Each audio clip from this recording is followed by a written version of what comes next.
ඔන්න ඉතින් යාළුවනේ අද මට වරුවක් විතර හොඳ පාරේ හයර් එකක් හම්බුණා. ඉතින් අපි මේ හයර් එක යන ගමන් තමයි මේ ඉන්නේ. වෙලා තියෙන්නේ ඉතින් මෙහෙමයි. පාරේ හයර් එකක් යනකොට ඒගොල්ලෝ කියන තැන් වලට ඉතින් යන්න වෙනවා. ඒක තමයි කතන්දරේ. ඉතින් අපි යනවා. අනිත් එක තමයි මේ පාරේ මේ ගමේ සාමාන්‍ය ගම්බද ඇතුළටනේ මේ හයර් තියෙන්නේ. එතකොට මේ වගේ ඉතින් ට්‍රැෆික් එකක් නැහැ. පාරවලුත් හොඳයි. ඇරලා යන්න පුළුවන්. ඉතින් ඒක තමයි තියෙන ලොකුම වාසිය. එතකොට අපිට තෙල් පිච්චෙන එකක් නැහැ. සාමාන්‍යයෙන් මේ වගේ හයර් එකකට මම නම් කිලෝමීටරයකට 100ක් වගේ අය කරනවා. ඉතින් මේක මේ වගේ හයර් හම්බ වෙනවා නම් අපිට පාරවල් වල රස්ති අඩු වෙන්න ඕනේ නැහැ. සුපිරි හයර් තමයි ඉතින් මේවා.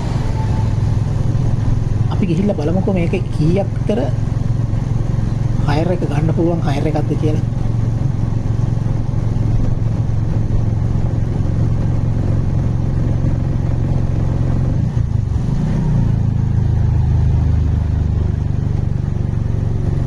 අනිත් එක තමයි මචං මේක මේ පාරේ හයර් කියන්නේ මේ පාරේ හයර් කියන්නේ අපි ඇප් වලට දුවන අයනේ. එතකොට මේ පාරේ කවුරු හරි කස්ටමර් කෙනෙක් ඉඳලා මෙහෙම අත දැම්මහම අපි ඉතින් නවත්තලා ඒ අය හොඳයි කියලා හිතෙනවා නම් ගන්නවා.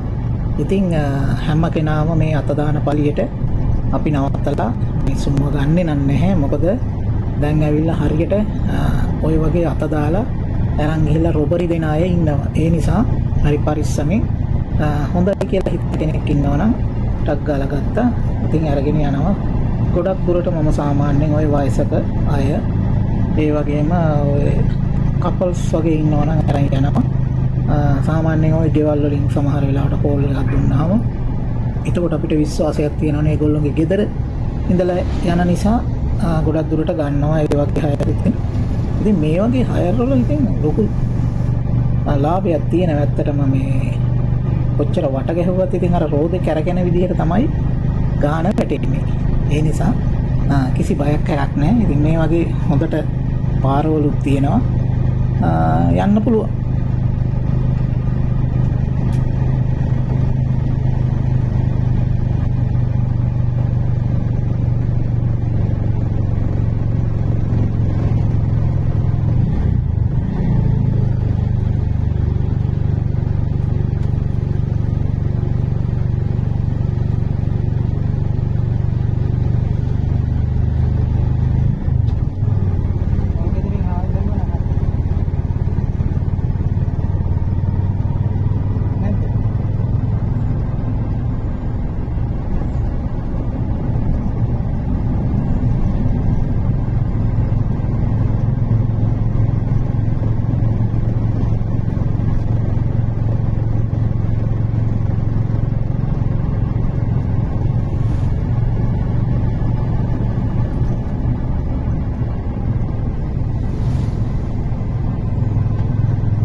කට්ටිය යනවා කියවේ මම හිතන්නේ මේ ගෙදරට බඩු වගේක් ගන්න තමයි.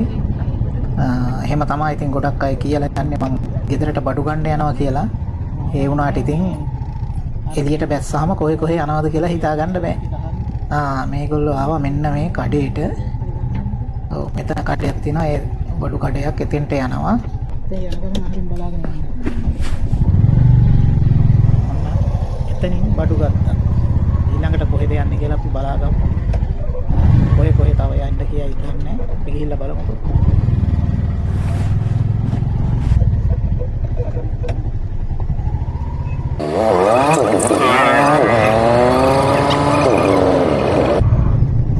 තවත් අස්සක පාරකට හරවනවා.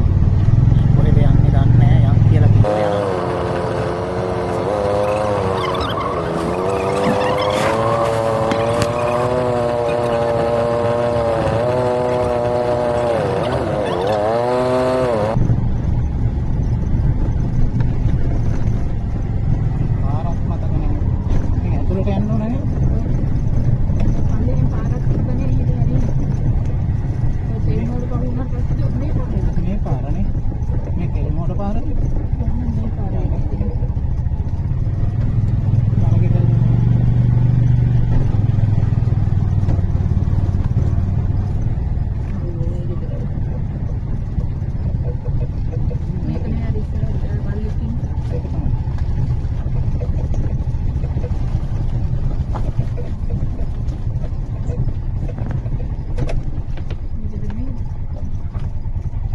මගේ අම්මෝ මේ කිරි හොයන්න ඇවිල්ලා තියෙන්නේ.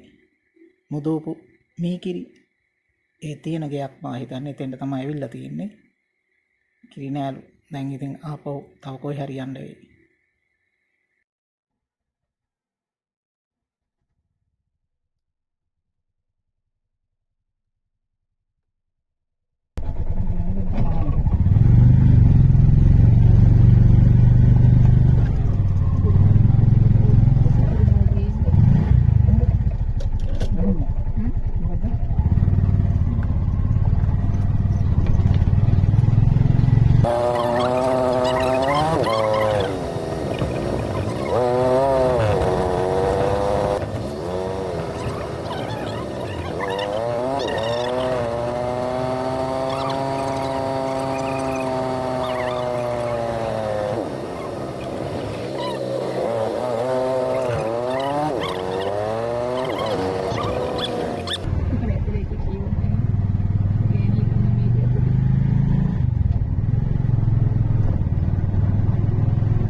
ඔයාලා කියන්නේ මේ මෙහෙම හයර් යනකොට මාරාතල් සමහර කපල්ස් යනවා ත්‍රිවිල් එක ඇතුලේ මාර රණ්ඩු හොඳේ ගහ ගන්න නැති එක විතරයි. සමහර අය අපිටම කරදරේ හින්දා මගින් බහින්න කියනවා අනේ කරුණා කරලා ওই දෙන්න බැහැලා රණ්ඩු වෙලා එන්න මේ අපි යන්නම් එහෙම කියලා අනන්තවත් කියලා තියෙනවා. ඒ වගේ මේ ත්‍රිවිල් වල නගින සමහර ජෝඩු ඉන්නවා. ඒගොල්ලෝගේ ප්‍රශ්න විසඳගන්නේ ත්‍රිවිල් එක ඇතුළට ඇවිල්ලා. සමහර වෙලාවට ගෙවල් වල ප්‍රශ්නයි, දරුවන්ගේ ප්‍රශ්නයි, මිනිස්සුන්ගේ ප්‍රශ්නයි, ගෑනුන්ගේ ප්‍රශ්නයි. ඒ හැම දෙයක්ම විසඳගන්නේ ත්‍රිවිල් එකේ යන ගමන්. ඒ මිනිස්සු දන්නේ මේ පිට මිනිහෙක් නේද ත්‍රිවිල් එක එලවන්නේ. ඒ මිනිහා මේවා දැනගන්නවනේ කියලා ඒවා කිසිම ප්‍රශ්නයක් නැහැ. ඒගොල්ලොන්ගේ වැඩේ එක දිගටම රණ්ඩු වෙවි යන එක තමයි. කරච්චලේට ඇත්තම කියනවා නම් මන් දවසක් ඔය වගේ ජෝඩුවක් මගදි බැස්සුවා. මොකද මටම එපා වුණා ඒ තරම්ම රණ්ඩු වෙවි යන්නේ. ඉතින් ඊට වැඩිය හොඳයි අපිට සල්ලි නැතත් කමන්නේ අනේ උ දෙන්න බැහැලා වෙන ත්‍රිවිල් එකක එන්න කියලා දාලා යන වෙලාවල් තියෙනවා අනන්තවත්.